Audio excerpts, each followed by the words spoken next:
Good morning friends. अब अपन capacitance of the transmission lines के बारे में डिस्कस कर रहे हैं। तो सबसे पहले अपन ने कैपेसिटेंस के बारे में देखा। कैपेसिटेंस ट्रांसमिशन लाइंस का कैपेसिटेंस क्या होता है? हाँ, तो कैपेसिटेंस क्या होता है? ट्रांसमिशन लाइंस की या ट्रांसमिशन लाइंस की प्रॉपर्टी होती है, उसकी कंडक्टर के मेटेरियल की प्रॉपर्टी होती है जो क्या शो करती है कि वो कितनी एनर्जी, कितनी पावर की एनर्जी को स्टोर कर रहा है। It is the property of the material to store the energy in form of electrostatic या इलेक्ट्रोस्टैटिक फील्ड। हाँ, तो कैपेसिटेंस को अपन ने डिफाइन किया था कि capacitance is the ratio of capacitance आपके पास Q बाई V। हाँ, चार्ज क्या होता है? जब आप किसी कंडक्टर में करंट फ्लो करवाते हो तो वो कंडक्टर के सरफेस पे चार्ज अकुमुलेशन हो जाता है, उसके सरफेस पे चार्ज आ जाता है। Flow of rate of flow of charge he current कराते तो उसके सरफेस पे आपका क्या आ जाता है? चार्ज आ जाता है। अगर उसके सरफेस पे चार्ज आ जाता है पूरा का पूरा और उसके इंटरनल चार्ज क्या होता है? जीरो होते हैं। तभी अपन ने बताया था कि capacitance due to internal charge या potential due to internal charge, क्योंकि इंटरनल कोई भी चार्ज नहीं है तो आपका जीरो होता है। इंटरनल पोटेंशियल आपका जीरो होता है, तो इंटरनल पोटेंशियल जीरो है तो आपकी उसके कारण कोई पोटेंशियल नहीं होगा। हाँ, लेकिन एक्सटर्नल आपका पोटेंशियल होता है। पोटेंशियल भाई यहाँ पे क्या था? Q अपॉन V, तो आपके पास Q तो होगा, लेकिन आपको पोटेंशियल क्या करना पड़ेगा? कैलकुलेट करना पड़ेगा। पोटेंशियल होता क्या है? पोटेंशियल क्या होता है? पोटेंशियल का अगर आप फॉर्मूला देखो E डॉट dl, अगर line integral of the electric field का लाइन इंटीग्रल ही पोटेंशियल होता है। अगर इसकी डेफिनेशन लिखा जाए तो potential is the work done to carry the unit charge from infinite to that point. किसी पॉइंट पे इनफाइनाइट से किसी पॉइंट तक एक यूनिट चार्ज को लाने में किया गया वर्क डन ही पोटेंशियल होता है। उस पॉइंट पे पोटेंशियल किसी फील्ड के अगेंस्ट है, किसी फील्ड में, हाँ, किसी इलेक्ट्रिक फील्ड में। तो इतना अपन ने लास्ट क्लास में पढ़ लिया था। अब अपन कैलकुलेट करना सीख रहे हैं पोटेंशियल, कैलकुलेशन ऑफ पोटेंशियल। अब इंटरनल पोटेंशियल तो आपको जीरो होने वाला है। अब आपको outside of the transmission line, outside of the conductor के आपको पोटेंशियल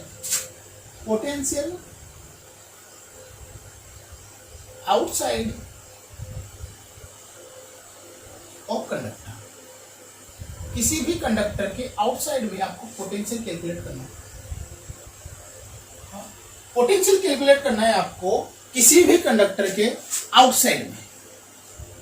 तो लेट्स अज्यूम, मैं एक कंडक्टर अज्यूम कर लेता हूं आपके लिए, या आपने एक कंडक्टर अज्यूम कर लिया। इस कंडक्टर की रेडियस स्मॉल आर है। इस पे प्लस Q चार्ज आ गया, करंट फ्लो भी इस पे प्लस Q चार्ज आ गया। ये इसकी रेडियस स्मॉल आर। इससे d डिस्टेंस, कंडक्टर से d डिस्टेंस पे कोई पॉइंट P, यहां पे आपको पोटेंशियल निकालना है। अगर इसको डेफिनेशन में लिखना चाहो तो लिख लो। Let's assume a conductor having radius r polarised with certain voltage, है ना, किसी कोई वोल्टेज इसके ऊपर आपने अप्लाई किया जिसके कारण इसमें पोलराइजेशन आ गया, प्लस Q चार्जेज आ गया। Of this voltage charge accumulation on the surface of the conductor. हाँ, चार्ज का अक्यूमुलेशन हो गया इसके सरफेस पे, इस कंडक्टर के सरफेस पे आपका चार्ज आ गया। On the surface of the conductor the electric field at A distance x, यहाँ पे अगर x ले रहा है तो यहाँ पे x ले लो। x डिस्टेंस पे आपको पोटेंशियल निकालना है। तो मेरे को पता है कि electric field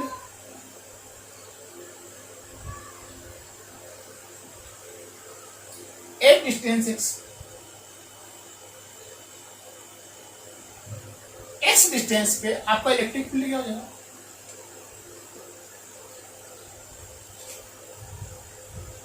Q upon 2 pi epsilon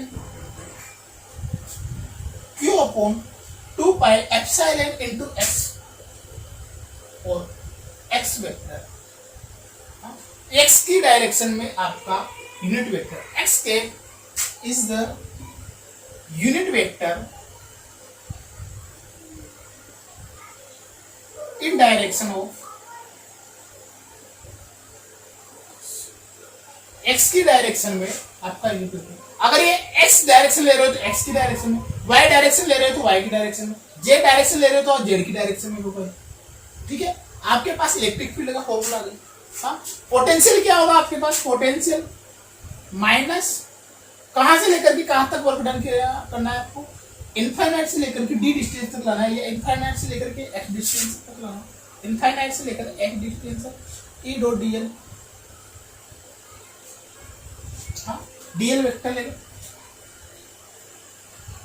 अब डीएल वेक्टर क्या होना चाहिए यहाँ पे, डीएल वेक्टर आपके पास होना चाहिए, क्योंकि आपको पता नहीं डीएल क्या है, डी ऑफ एक्स आई के plus d of y j के प्लस डी ऑफ जेड के, ये आपका डी ऑफ वेक्टर होना चाहिए, डी ऑफ एल होना चाहिए। हाँ, ये डॉट प्रोडक्ट। एक्स की डायरेक्शन में यूनिट वेक्टर क्या होगा आपका पास, डीएक्स। हाँ, एक्स की डायरेक्शन में यूनिट वेक्टर क्या होगा आपके पास, आई के, यही होगा। अगर मैं इसको इस डायरेक्शन को कोऑर्डिनेट सिस्टम में एक्स वाई और जेड लेता हूं, हाँ, तो ये एक्स की डायरेक्शन में यूनिट वेक्टर क्या होगा आपके पास, एक्स के आई के।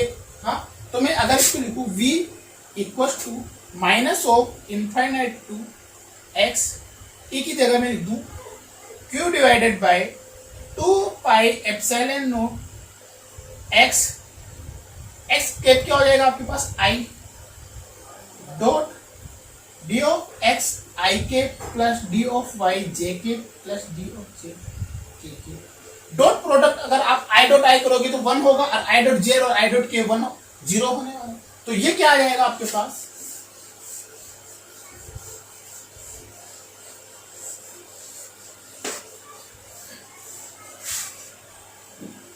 v vector v potential equal to minus infinite to r, या माइनस को भी अगर आप हटाना चाहो तो r to infinite q divided by 2 pi epsilon x into D of x. I dot I 1 हो गए और आई डॉट जेड वगैरह सब कुछ 0 हो गए। और इसको अगर आप लिखना चाहो v equal to q upon 2 pi epsilon naught integration r to infinite 1 by x D of X. ये आपका पोटेंशियल हो गया 8.p, v ऑफ p लिख लो, ठीक है। ये आपका 8.p पे पोटेंशियल हो गया। हाँ, अगर आपको यहाँ पे आपको कैपेसिटेंस कैलकुलेट करना है तो q इसके चार्ज में आप इसका भाग दीजिए, ठीक है, इतना अपन ने कैलकुलेट किया। हाँ, अब मैं कैपेसिटेंस कैलकुलेट कर रहा हूं, अगर इसके कारण अगर आप कैपेसिटेंस कैलकुलेट करना चाहोगे तो C equal to Q upon V, तो क्या आ जाएगा 2 pi epsilon naught divided by, integration को अगर आप लिखना चाहो तो ये इंटीग्रेशन क्या हो जाएगा आपके पास, Q divided by 2 pi epsilon naught ln r,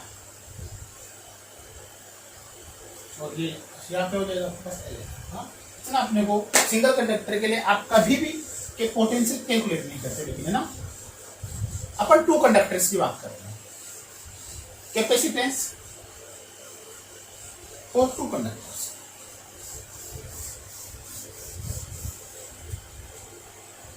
Capacitance of a conductor in single phase configuration.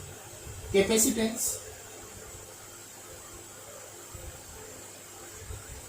of conductor in single phase configuration.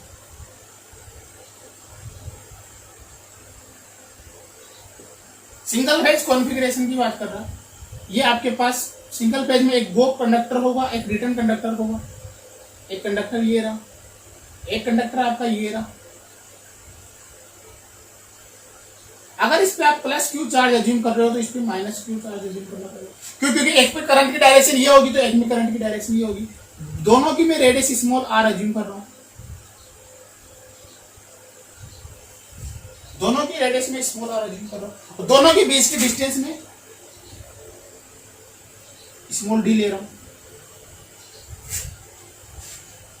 2 conductor है आपके पास, सिंगल पेज कॉन्फ़िगरेशन है, दोनों में प्लस क्यू और माइनस क्यू चार्जेस है, दोनों की radius आपके पास स्मॉल आर है, और एक के पास आपके पास क्यू ए चार्ज है और एक के पास क्यू बी चार्ज है, या प्लस क्यू या माइनस क्यू ले लो, फिर बाद में क्यू ए प्लस क्यू बी अपन जीरो कर लेंगे। चलो क्यू ए और क्यू बी ले लो, क्यू ए और क्यू बी ले लो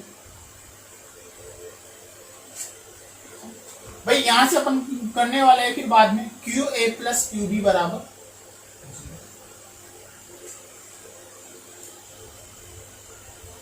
अब पहले वाले फर्स्ट वाले कंडक्टर पे अपन कैपेसिटेंस निकालेंगे। तो सी ऑफ ए अगर आप निकालोगे तो क्या जाएगा, q of a divided by potential of a, ये आने वाला। पोटेंशियल ऑफ ए ये अपने को कैलकुलेट करना है, क्या हो जाएगा ई डॉट डी एल। इसको मैं कैलकुलेट करना चाहता हूं।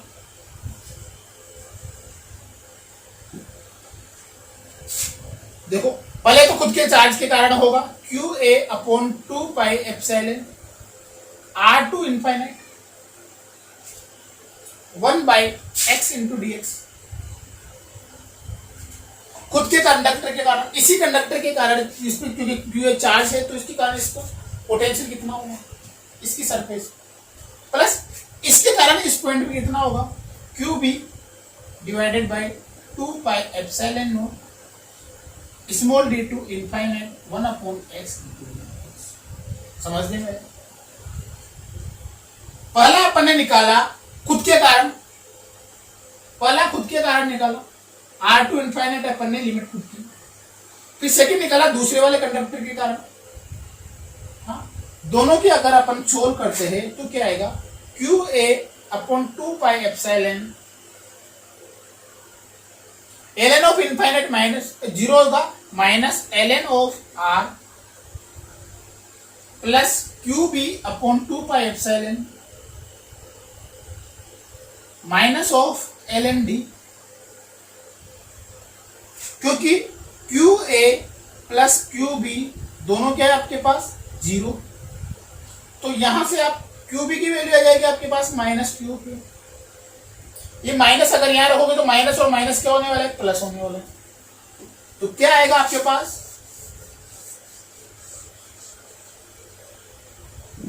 Q A upon 2 pi epsilon को अगर मैं कॉमन ले लूं माइनस एल एन आर और minus minus plus l N d, तो यह आ जाएगा आपके पास क्यू ए upon 2 pi epsilon l N d upon r. यह आपके पास आ जाएगा पोटेंशियल एट। आपके पास पोटेंशियल आ गया तो आप कैपेसिटेंस को कैलकुलेट करें।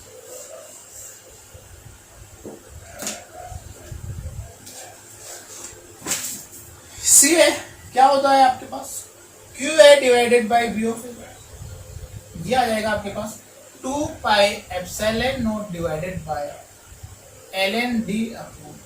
अब देखो यहां पे आपके पास केवल रेडियस है ना कि आदेश, कोई इफेक्टिव रेडियस नहीं है, केवल आपके पास सिंपल रेडियस है, ज्योमेट्रिक रेडियस है आपके पास। हाँ?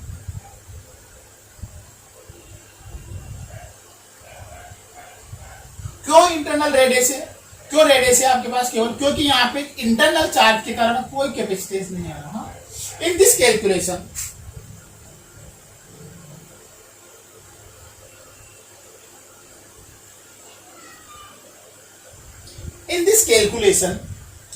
of capacitance the internal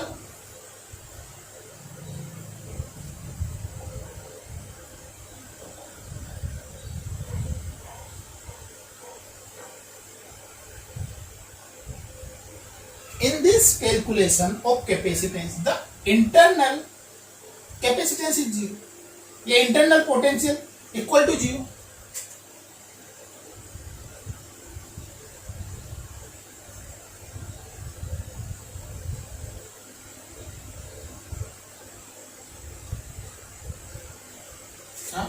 in this potential या इन दिस, इसमें क्या है आपके पास जो इंटरनल है, इंटरनल पोटेंशियल है वो क्या है आपके पास जीरो।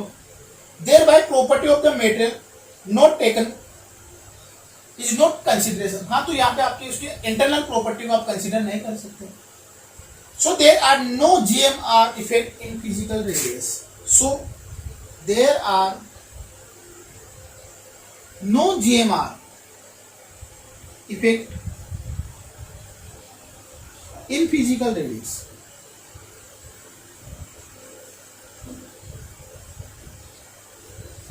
भाई क्या है, यहाँ पे आपके पास इंटरनल में कुछ चार्ज नहीं है, सारा का सारा चार्ज क्या है आपके पास इसके ऊपर सरफेस पे, तो इसके इंटरनल में आपके पास कोई इलेक्ट्रिक फील्ड नहीं होगा। अगर इसके पास इंटरनल कोई इलेक्ट्रिक फील्ड नहीं होगा तो इंटरनल के कारण कोई पोटेंशियल नहीं है, कोई पोटेंशियल नहीं आएगा, कोई भी आपके पास उसमें इंटरनल कोई पोटेंशियल नहीं होगा तो कोई उसका कैपेसिटेंस नहीं होगा। तो जो इंडक्टर के केस में जो इफेक्टिव रेडियस आ रही थी आपके पास 0.77 इंटू 7788 इंटू आर, तो वहां पे वो इफेक्टिव रेडियस ना आके केवल फिजिकल रेडियस आएगा। So there is no GMR effect in the physical radius, कोई आपके पास जीएमआर जियोमेट्रिक मीन रेडियस का कोई इफेक्ट नहीं पड़ेगा, फिजिकल रेडियस ही आप कैलकुलेट करोगे।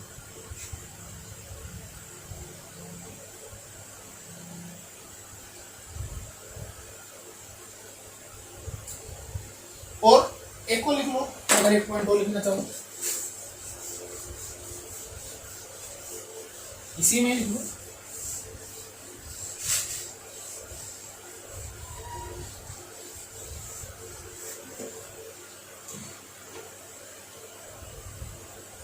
Charge accumulation on surface of conductor depend on charge accumulation of surface of conductor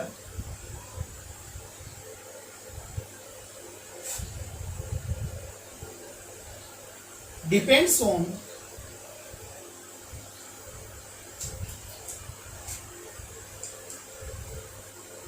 polarization, not the material, polarization, not the materials।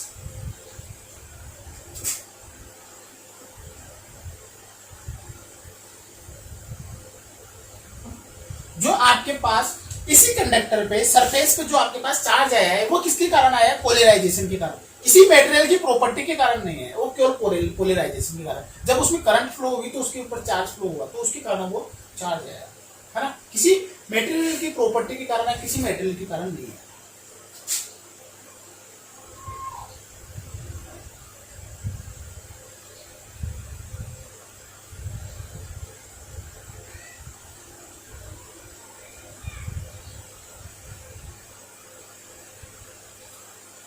एक पॉइंट और लिखो, capacitance की वैल्यू क्या है आपके पास 2 pi epsilon naught divided bye ln d divided by, आप ये आपके पास ट्रांसमिशन लाइन से यहाँ पे आपके पास ग्राउंड है, हाँ? अगर d की वैल्यू आप कम लेते हो, d की वैल्यू मान लो मेरे पास केवल 2 मीटर है, तो ये वाली वैल्यू कम आएगी और ये वाली वैल्यू आपके पास ज्यादा आएगी। अगर d की वैल्यू में बहुत ज्यादा ले लेता हूं, जिसे मेरे को कैपेसिटेंस कैलकुलेट करना है इस कंडक्टर और ग्राउंड के बीच का, तो कंडक्टर और ग्राउंड के बीच में लगभग आपके पास 10, 20, 30, 40, 50 मीटर तक की डिस्टेंस हो जाती है, 100 मीटर तक की भी डिस्टेंस होती है अगर हाई लॉन्ग ट्रांसमिशन लाइंस की बात करें तो। अगर मैं डी की वैल्यू बहुत ज्यादा ले लेता हूं तो ये वाली वैल्यू ज्यादा हो जाएगी आपके पास, ये वाली वैल्यू ज्यादा हो जाएगी लॉग की, और ये वाली वैल्यू ज्यादा हो जाएगी तो आपके पास कैपेसिटेंस कम हो जाएगा। तो आपका जो कैपेसिटेंस अगर आपको कैलकुलेट करना है तो capacitance calculation in between two conductors, not ground two conductors. Ground और कंडक्टर के बीच में आप कैपेसिटेंस का कैलकुलेशन नहीं करते, केवल कंडक्टर के बीच में ही आप कैपेसिटेंस का कैलकुलेशन करते। इसीलिए क्योंकि अंडरग्राउंड केबल में क्या होता है, आपके पास दोनों कंडक्टर है, तीनों कंडक्टर पास में रहते हैं, बिल्कुल 2.5 सेंटीमीटर, 40 सेंटीमीटर, लगभग 50 सेंटीमीटर की डिस्टेंस पे होते हैं। तो उस केस में आपका कैपेसिटेंस क्या होता है, ज्यादा इफेक्टिव रहता है कंपेरिजन टू इंडक्टर, क्योंकि उसकी कंडक्टर दोनों पास में रहते हैं। ये डी की वैल्यू आपके पास कम रहती है, कि कम रहता है, ये वाली वैल्यू कम रहेगी, ये वाली वैल्यू ज्यादा रहेगी। ठीक है, ये पॉइंट भी अपन लिख लेते हैं।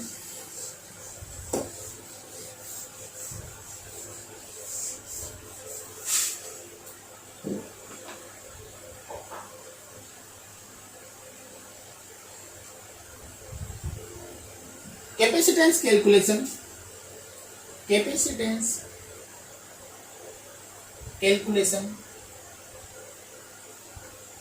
is consider conductor to conductor,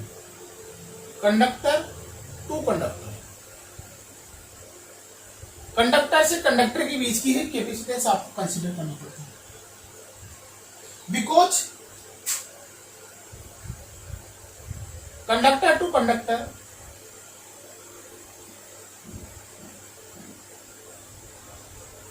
distance क्या होती है, मिनिमम हो कम हो, सो कैपेसिटेंस क्या हो जाता है आपका, हाई हो जाता है, ज्यादा हो जाता है। If we consider capacitance conductor to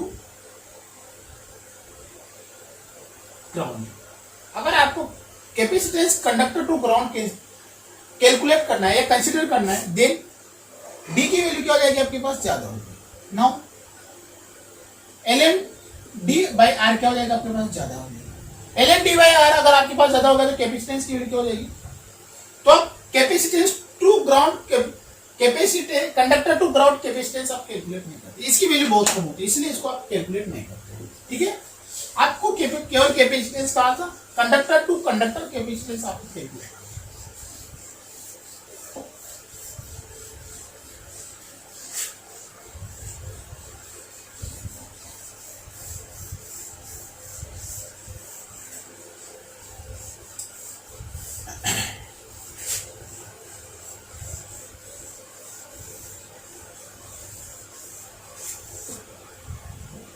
Capacitance of the conductor in three-phase configuration. Capacitance of conductor in three-phase configuration. Three-phase configuration का आपको कैपेसिटेंस कैलकुलेट, वही मेरे को अज्यूम करनी पड़ेगी, तीन कंडक्टर ए बी और सी, तीनों को बीच की distance D1 D2 and D3, ये ए ये बी ये सी। तो मेरे को कैपेसिटेंस याद करना है ए वाला, तो क्या हो जाएगा, Q of a divided by Q V of A.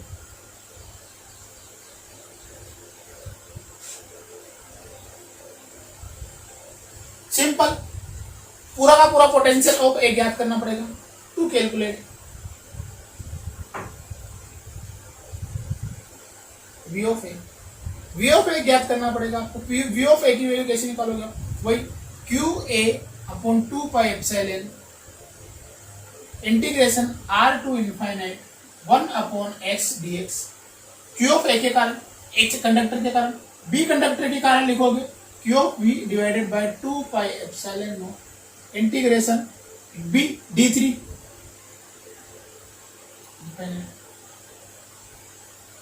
1 upon x into D of x plus q of c divided by 2 pi epsilon d two divided by d to infinite 1 upon x d of x. इसको solve करोगे आप, q of a 2 pi epsilon naught l n, q of a को भी आप इसको आप common ले लो 1/2 pi epsilon को, Q of A L N R, लेकिन माइनस का आएगा तो मैं माइनस का यहां पर लिखूंगा ऐसे ऐसे, plus q of b minus का l N d three plus q of c minus का एल एन डी टू। ये अपन ने इंडक्टेंस में भी कैलकुलेट किया था। वी ऑफ ए क्या आएगा आपके पास 1/2 पाई एप्सिलॉन। चलो ये तो आ गया।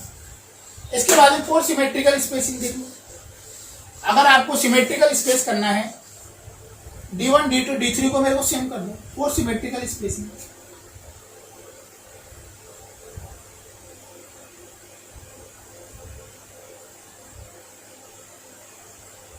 D1 D2 D3 को आप इक्वल मान लो D, मैं यहां पे रखूंगा तो एल एन डी कॉमन आ जाएगा, क्या बचेगा क्यू बी प्लस क्यू सी।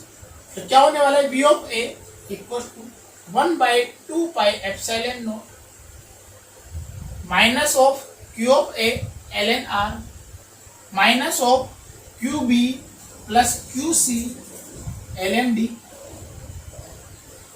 यही होगा।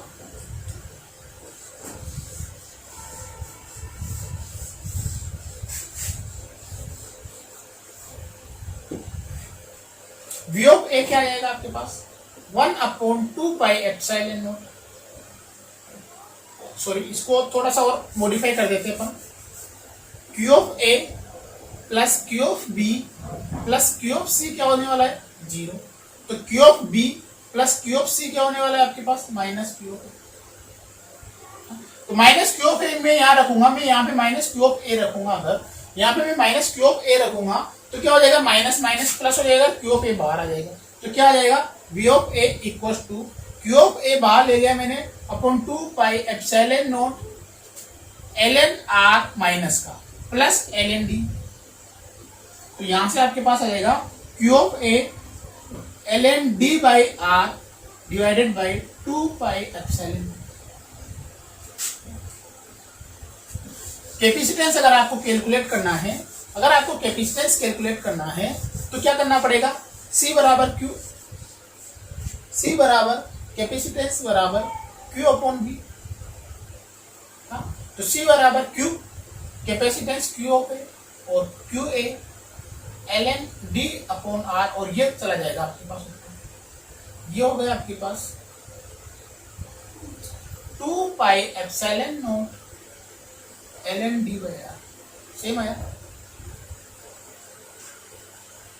हाँ, यहां पे आपको ये देखने की जरूरत है जो आपके पास R आ रहा है वो R डैश नहीं है, वहां पे आपके पास कोई इंटरनल इफेक्ट नहीं है, आपके पास सिंपल R आ रहा है, कोई R डैश नहीं है आपके पास, और ये फॉर्मूला और सिंगल लाइन कॉन्फ़िगरेशन वाला फॉर्मूला सेम, ये फॉर्मूला और सिंगल लाइन कॉन्फ़िगरेशन वाला फॉर्मूला सेम, वो भी 2 pi epsilon divided by ln D by R है। अगर मेरे पास अनइक्वल सिमेट्रिकल रहती है, अगर अनसिमेट्री मतलब यहाँ पे आप D1 D2 D3 बराबर लिया था, लेकिन अगर वो इक्वल नहीं रहते तो कैपेसिटेंस का फॉर्मूला क्या आता है, वो भी ऐसे कैलकुलेट होगा, और उसका जो फॉर्मूला आएगा वो मैं डायरेक्ट लिख देता हूँ, जिसे अपन ने इंडक्टेंस में कैलकुलेट किया था, फिर बाद में जो फॉर्मूला आया था वो फॉर्मूला आएगा आपके पास C of A equal to for unequal spacing. अगर आपके पास स्पेसिंग अनइक्वल है, D1 D2 D3 अगर आपके पास नॉट इक्वल है तो क्या आ जाएगा आपके पास C equal to 2 pi epsilon naught ln of D1 D2 D3 की power 1/3 divided by R into that. Equal कर लो D1 D2 D3 को, तीनों को इक्वल कर लो तो D की क्यूब, क्यूब से 1/3 कैंसिल हो जाएगा और आपके पास में, ठीक है।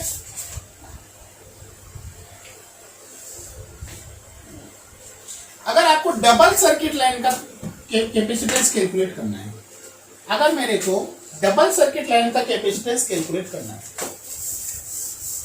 सिंपल फॉर्मूला वही GMD अपॉन GMR, लेकिन यहां पे अब रेडियस का फिक्स नहीं पड़ेगा, केवल सिंपल रेडियस आएगी आपके पास।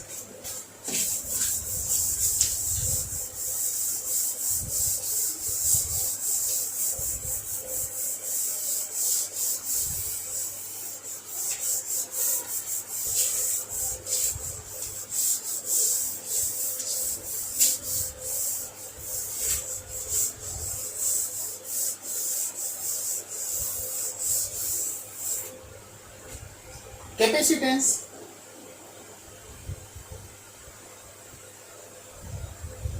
फॉर डबल सर्किट लाइन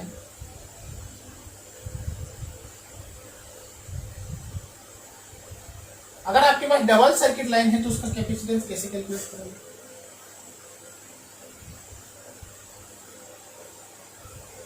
जी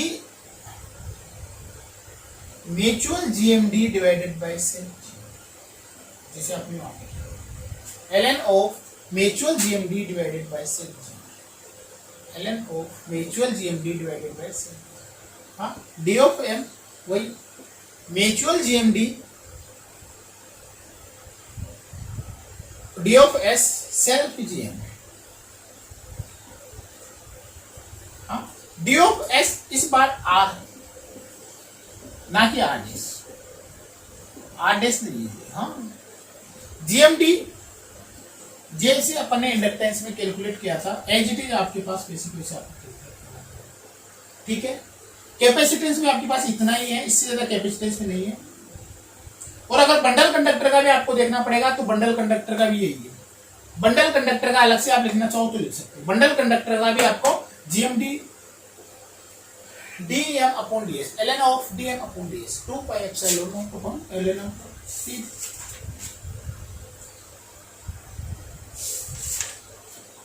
ठीक है, ये आपका कैपेसिटेंस चैप्टर कंप्लीट हो चुका है।